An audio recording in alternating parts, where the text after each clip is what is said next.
अगले महीने की सरकारी कर्मचारियों को पे देने की भी हमारे पास पैसा नहीं था। हमने लोन उठाया। आर्थिक बदहाली के इस दौर में हमारा प्रदेश गुजर रहा है। लोन उठाने के बाद हम धीरे धीरे ये सोच विचार करते रहे मंत्रिमंडल के सदस्य कि हम कब तक लोन उठाते रहेंगे, और लोन की भी एक लिमिट होती है। भारत सरकार ने हमारी लोन की लिमिट तय कर दी। सरकार बदलने के बाद जो डबल इंजन की बात करते थे, उन्हें तो 14,000 करोड़ रुपए का लोन दिया, और हिमाचल प्रदेश की सरकार कांग्रेस की जब से बनी 23-24 में सिर्फ 6600 करोड़ रुपए का लोन हमारे जो SGDP होती है उसके आधार पर उन्होंने रखा। फिर भी हमने हिम्मत नहीं हारी और हमने प्रदेश की अर्थव्यवस्था को 2027 तक पटरी पर लाने के लिए नियम बदले, कानून बदले, और आज 1 साल बाद मैं ये दावे के साथ कह सकता हूं कि हमारी अर्थव्यवस्था 20% के करीब पटरी पर आई है। ये बात मैं क्यों कह रहा हूं? ये बात आपसे जुड़ी नहीं है, लेकिन आपको बताना इसलिए भी जरूरी है कि आज प्रदेश पर तकरीबन 86,000 करोड़ रुपए का कर्जा चढ़ चुका है, और जो सरकारी कर्मचारी और पेंशन भोगी है, कई पेंशन रिटायर्ड कर्मचारी बैठे होंगे, जब 6th पे कमीशन आपको दिया तो उसका एरियर आपको नहीं दिया। उसकी जो लायबिलिटी 10,000 करोड़ रुपए की है वो भी हम पर चढ़ी हुई है। तकरीबन 1 लाख करोड़ रुपए का कर्ज हिमाचल प्रदेश पर आने वाले समय में और चढ़ जाएगा। और आप जितने इस सभागार में बैठे हुए लोग हैं, आप पर तकरीबन सभी व्यक्तियों पर 1,04,000 रुपए का कर्जा चढ़ा हुआ है। इस दृष्टि से हमारी सरकार ने कुछ फैसले किए। अभी हम फैसले कर ही रहे थे कि इतिहास की सबसे बड़ी त्रासदी, सबसे बड़ी आपदा हिमाचल प्रदेश में आन पड़ी। कुल्लू जिला पूरी तरह तहस नहस हो गया, सड़कें डूब गई, बिजली पानी सब बंद हो गया। हमारी सरकार के मंत्रिमंडल के सभी सदस्य, मैं खुद 3 दिन तक वहां कुल्लू में बैठा। 48 घंटे के भीतर हमने बिजली पानी बहाल किया और सड़कों को टेम्परेरी रूप से हमने जोड़ दिया। ये सरकार की कर्तव्य निष्ठा को दर्शाता है। उसके बाद हमारे 75,000 के करीब टूरिस्ट फंसे हुए थे। 15,000 के करीब उनकी गाड़ियां फंसी हुई थी। पूरे हिंदुस्तान से हमें फोन आ रहे थे, लेकिन हमने उनको भी निकाला। कोई अराजकता का माहौल पैदा नहीं हुआ। जो पानी की बोतल 12 या 20 रुपए की बिकती थी, कुल्लू के लोगों ने और हिमाचल सरकार के सहयोग से उन पर कोई भी पैसा एक्स्ट्रा नहीं दिया गया, और मुफ्त में जो होटलों में ठहरे थे, होटल मालिकों ने भी उनके किराया भी नहीं वसूला। ये हिमाचल प्रदेश की देव संस्कृति थी। लेकिन हमारी सरकार ने उन 75,000 को घर पहुंचाया। 15,000 गाड़ियां अगले 1 हफ्ते में निकाली। उसके बाद सबसे बड़ी विडंबना क्या हुई? चंद्रताल में बर्फ गिर गई। लाहौल स्पीति का एक इलाका है चंद्रताल, वहां बर्फ गिर गई। वहां 4 से 6 फुट बर्फ पड़ी और -4 डिग्री टेम्परेचर था। -4 डिग्री टेम्परेचर में हमने एयरफोर्स की मदद ली। एयरफोर्स ने पहली सोटी लाई, 7 लोगों को लेकर वो आए। दूसरी सोटी के बाद उन्होंने कहा वहां कोई लैंडिंग साइट नहीं है, हेलीपोर्ट नहीं है, इसलिए हम वहां से और 295 जो पर्यटक फंसे उनको लाने में असमर्थता जाहिर की। उन्होंने कहा हम ला सकते हैं, लेकिन कोई दुर्घटना होगी तो उससे हमारे एयरफोर्स का नाम भी बदनाम होगा। हमारी सरकार ने फैसला किया और जगत सिंह नेगी जी और संजय अवस्थी जी को जेसीबी में बैठाकर 295 पर्यटकों को, जिनको अगर 1 दिन भी लेट हो जाता तो कोई बड़ी दुर्घटना हो सकती थी, उन 295 पर्यटकों को सकुशल उनके घर वापसी करवाई। इसके बाद अभी हम उबर ही रहे थे कि 14 और 15 अगस्त को हमने कुल्लू जाने का प्रोग्राम बनाया। पूरे हिमाचल प्रदेश में एक बार और तबाही का मंजर देखने को मिला। शिवबोड़ी में 20 लोगों की मौत होगी एक ही दिन में।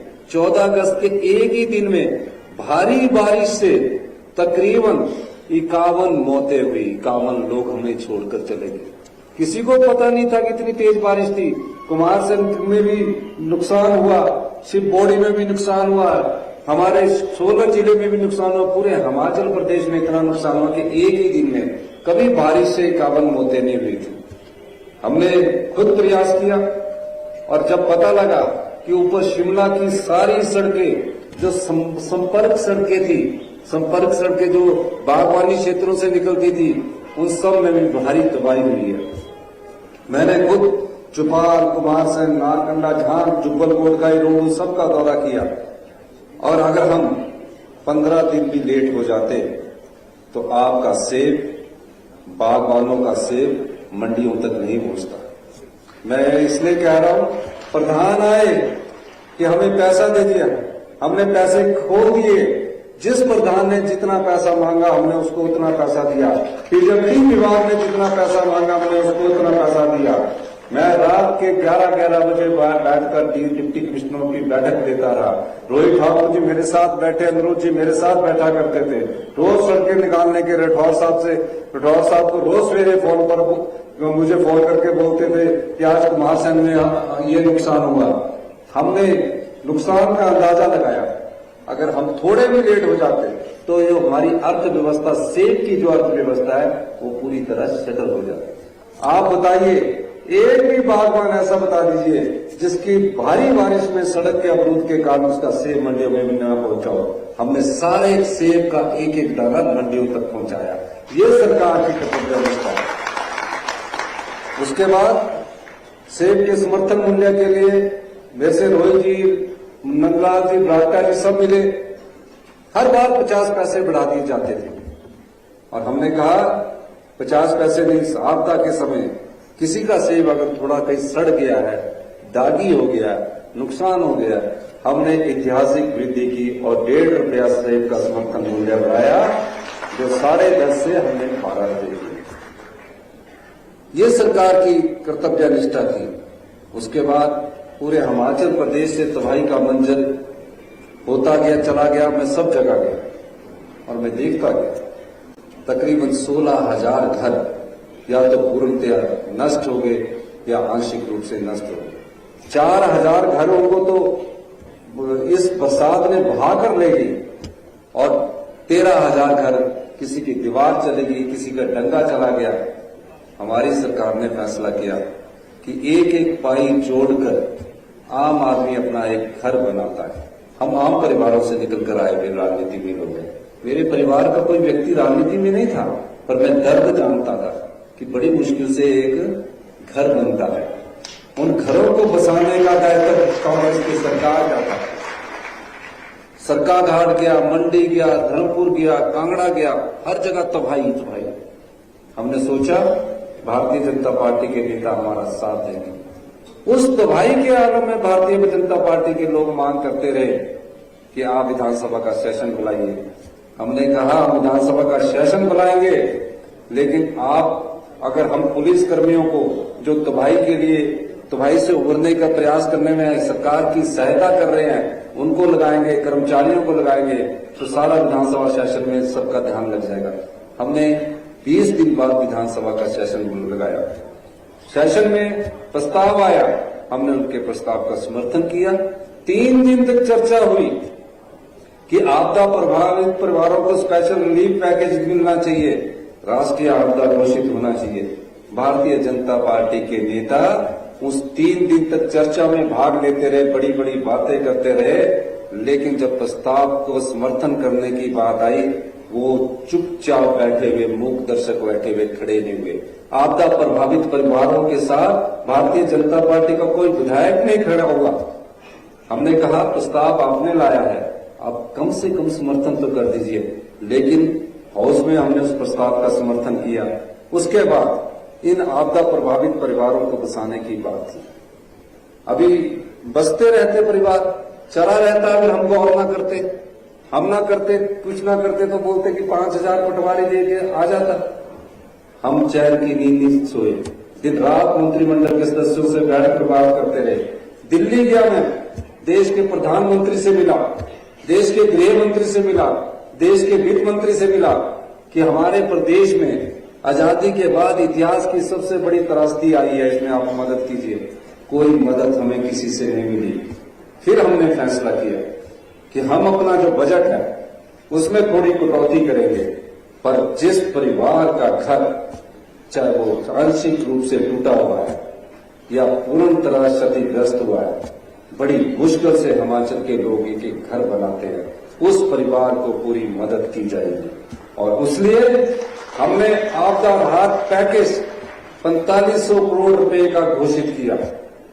जब उसके नियम आए कि पूर्ण रूप से क्षतिग्रस्त मकान को कितने पैसे मिलते हैं, मैंने देखा राज्य सरकार भी और केंद्र सरकार भी सिर्फ 1.5 लाख रुपया पूर्ण क्षतिग्रस्त मकान को देती है। मैंने अधिकारियों से और हमारे मंत्रिमंडल के रोहित जी, हम सब लोग बैठकर, और अनुरुद्ध जी ने हमको बताया कि 1.5 लाख रुपए में तो अभी मंत्रिमंडल में जब चर्चा हुई वाशरूम तक नहीं बनता। नियम थे, आज भी केंद्र सरकार के नियम से 1.5 लाख रुपया पक्के मकान के लिए मिलता। और मैंने उनसे कहा, और आंशिक रूप से जो पक्का और कच्चा मकान होगा, कच्चे मकान के लिए 4,000 रुपये मिलेंगे और पक्के मकान के लिए 6500 रुपये मिलेंगे। अधिकारी बोले कि ये हम नहीं कर सकते। मैंने बोला आम लोगों के लिए, गरीब किसान के लिए, गरीब आदमी के लिए अगर हमें नियम भी तोड़ने पड़े, अगर हमें कानून भी तोड़ना पड़े तो हम कानून को भी तोड़ेंगे, नियमों को भी तोड़ेंगे। और हमने नियम भी तोड़े, कानून भी तोड़े, और नियम और कानून तोड़ने के बाद जो 1.5 लाख की राशि थी उसको बढ़ाकर 7 लाख रुपया किया, और जो 6500 रुपया मिलता था उसको बढ़ाकर 1 लाख रुपया किया। और काल सैन के लिए सिर्फ 5,000 रुपये मिलते थे, उसको बढ़ाकर हमने 50,000 रुपये किया। तो ये सरकार की संवेदनशीलता ही है कि आपदा अभी खत्म ही हुई थी कि आज हम उसको 3 महीने के अंदर पूरे प्रदेश में आपदा राहत पैकेज बांटने में सफल हुए। हमें कोई मदद नहीं आई है, हमें सिर्फ बजटरी अभी फायदा अभी दिया है। अब उसके बाद जब आपदा राहत की बात आई तो 7 लाख के बाद हमने एक और फैसला किया, ठीक है। उसके बाद ये भी कहा गया कि कई लोगों के तो कच्चे मकान हैं, कच्चे मकान बह गए। कच्चे मकान तो बरसात तेज होती तो वैसे ही टूट जाता है, हम तो जानते हैं। तो कच्चे मकान जो बह गए, पहले तो कच्चे ही मकान होते थे सारी जगह, चिंताओं से जूझ रहा है, उसमें आप लोगों का सहयोग चाहिए।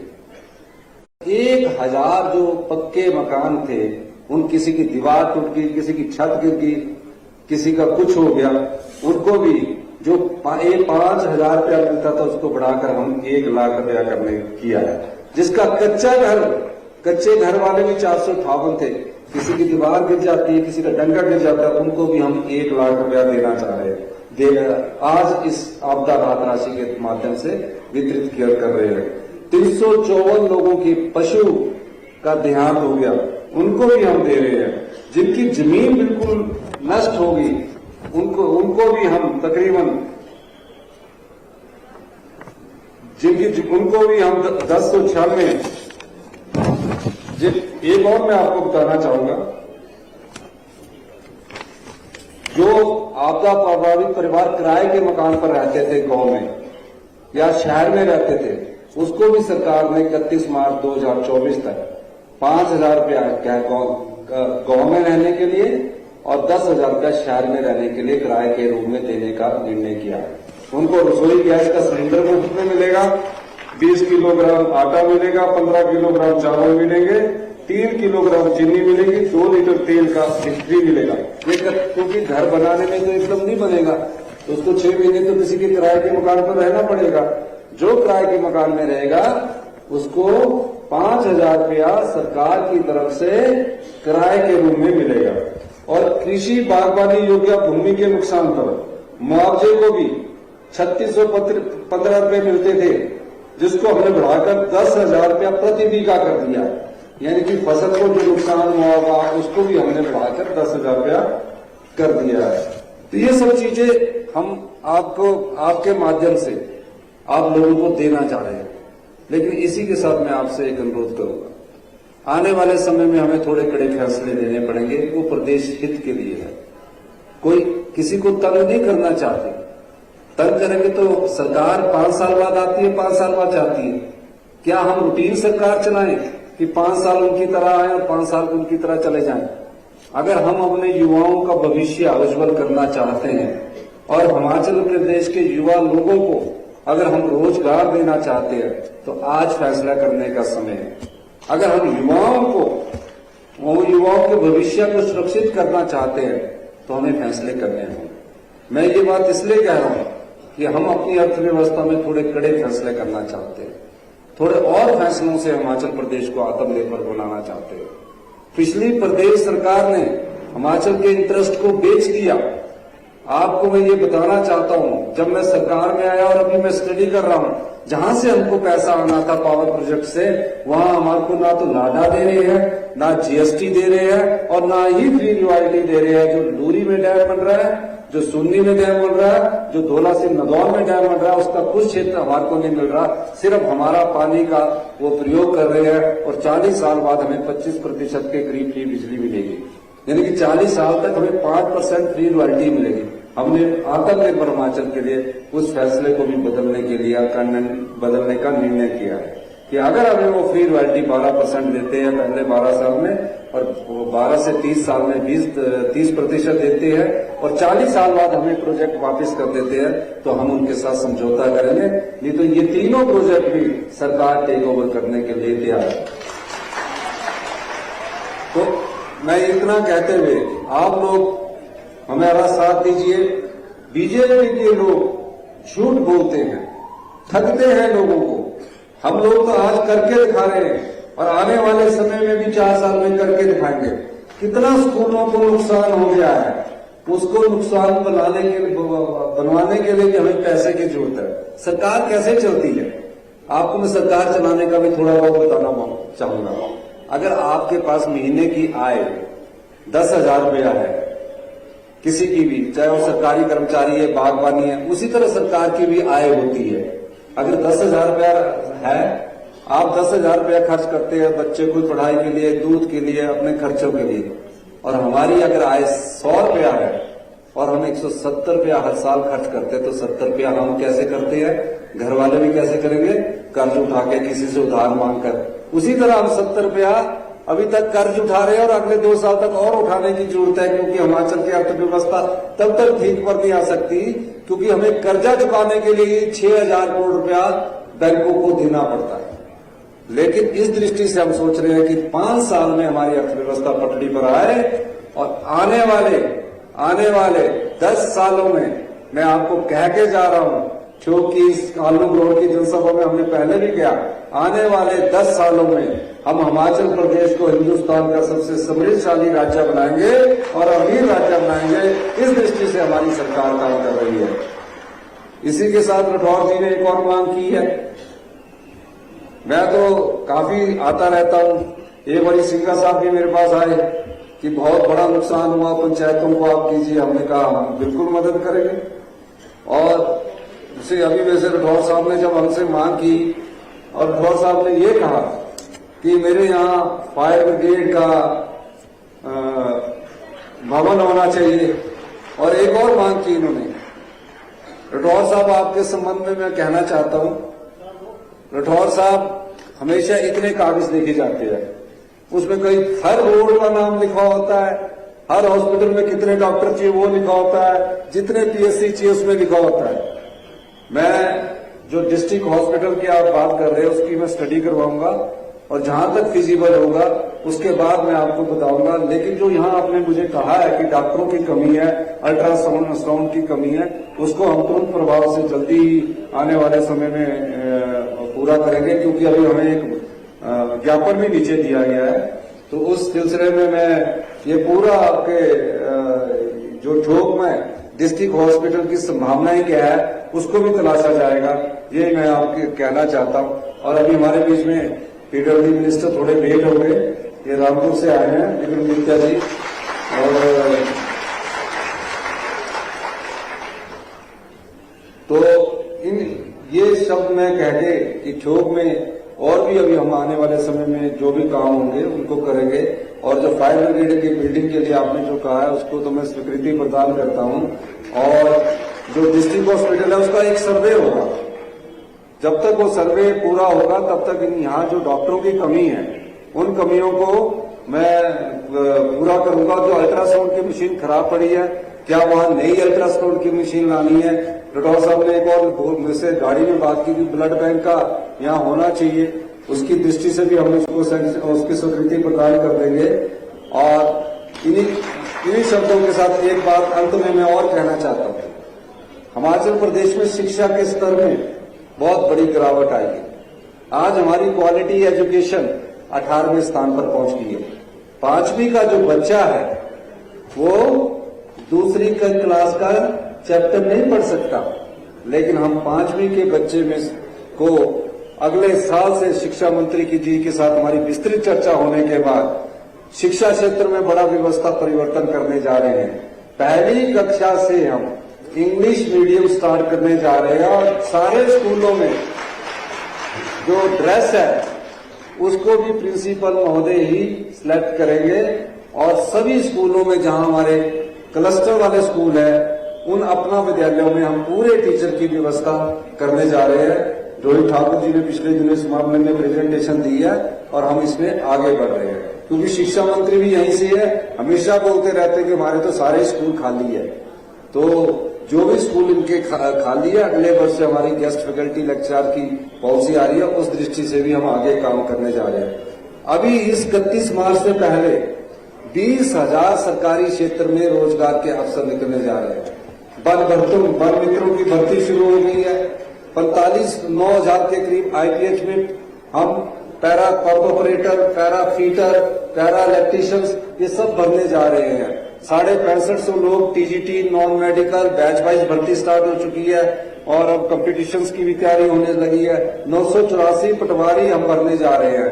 800 के करीब स्टाफ नर्सेज हम भरने जा रहे हैं। ये सब नियुक्तियां इन्हीं 3-4 महीनों में होगी। आप पाएंगे सरकारी क्षेत्र में जितना संभव होगा हम सरकार को रोजगार देंगे, युवाओं को रोजगार देंगे, लेकिन रोजगार के अवसर पैदा करना भी सरकार का दायित्व है।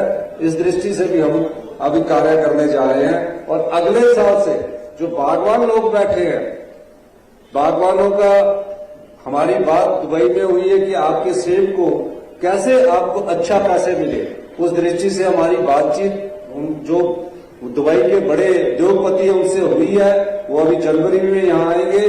बागवानों के सेब को उचित मूल्य दिलाने के लिए हमने उनके साथ बातचीत की है। क्या फैसला होता है वो आने वाले समय में पता लगेगा, लेकिन मैं बागवानों को एक आश्वासन देना चाहता हूँ कि अगले वर्ष से यहाँ यूनिवर्सल कार्टन के माध्यम से सेब का खरीद की जाएगी, क्योंकि मैं जानता हूँ 20 किलो की पेटी में आप 22 किलो सेब भरते हैं, 23 किलो सेब भरते हैं। जल्दी होता है, पैसा लेना होता है कि हमको जल्दी से जल्दी पैसा मिले। उस यूनिवर्सल कार्टन के माध्यम से 20 किलो की पेटी में 20 किलो सेब आएगा, 22 किलो सेब नहीं आएगा। इस दृष्टि से भी हमारी सरकार ने फैसला किया है। और आप देखेंगे कि जल्दी आपको पराला वाली जो मंडी है उसमें जो और थोड़ा बहुत काम हो रहा है, जून तक मैंने जो सीए स्टोर है पराला का उसको पूरा करने की बात की है। एक सड़क को चौड़ा करने की बात की है, उसमें 8-10 करोड़ रुपया और लगेगा, उसको भी चौड़ा करने की बात की है। जून तक मैंने उन्हें समय दिया है। आज ही मैंने फैसला किया कि जून तक उस रोड को भी पक्का कर दिया जाएगा। और वहीं से यशवंत नगर जो कुमारहट्टी रोड है, छैला कुमारहट्टी रोड है, उसको सीआरएफ में डालने की भी हमने भारत सरकार से अनुरोध किया है। इन्हीं शब्दों के साथ कि आप लोगों का प्यार हमेशा कांग्रेस पार्टी के साथ बना रहे। और कांग्रेस पार्टी ही आम आदमी की पार्टी है, गरीब आदमी की पार्टी है, किसान की पार्टी है, बागवान की पार्टी है, युवाओं को रोजगार देने वाली पार्टी और महिलाओं का सम्मान करने वाली पार्टी है। ये एक साल में आप अंदाजा लगाइए क्या आपदा राहत एक साल में मिलती थी। पटवारी के चक्कर काटते थे, 5,000 रुपया मिलता था चक्कर काटने के बाद, आज सीधे आपके घरों में जा रही है। और एक और मैं बात बताऊं, अभी हमने राजस्व अदालत लगाई। राजस्व अदालत में जो इंतकाल आपके 4-4, 5-5 साल से फंसे हुए थे, आप पटवारियों के पीछे घूमते रहते थे। हमने तकसीमें जिसमें पोते के समय, दादे के समय तकसीम शुरू होती थी और पोते के समय भी पूरी नहीं होती थी, हमने कहा पटवारी, कानगो, तहसीलदार, डीसी तक की एसीआर उनके इन राजस्व अदालतों के फैसले के आधार पर आने वाले समय में लिखी जाएगी। और उसका असर क्या हुआ, अभी 2 महीने में 45,000 के करीब इंतकाल हो चुके हैं। 45,000 के। पहले पटवारी के पीछे आप घूमते थे, अब पटवारी आपके पीछे घूम रहा कि आप आइए और अपना इंतकाल करवाइए। और अभी तकसीम है, पार्टीशन है, उसके लिए भी हम कानून में परिवर्तन कर रहे हैं ताकि आम आदमी को, गरीब आदमी को कोई ना तंग कर सके, उसको सम्मान पूर्वक वो चाहता है, वो सोचता है, उस ढंग से उसे ये चीज मिल सके। इन्हीं शब्दों के साथ एक बार फिर से मैं ठोक के इस आलू गांव में शिमला जिला से आए सभी आपदा प्रभावित परिवारों का और प्रधानों का धन्यवाद करना चाहता हूं, इस आशा के साथ कि आने वाले समय में हिमाचल का भविष्य उज्जवल होगा और हिमाचल आत्मनिर्भर हिमाचल की ओर आगे बढ़ेगा। धन्यवाद। जय हिंद। हेलो, मैं केवल 2 शब्द बोलना चाहता हूं। पहले तो मैं माननीय मुख्यमंत्री जी का धन्यवाद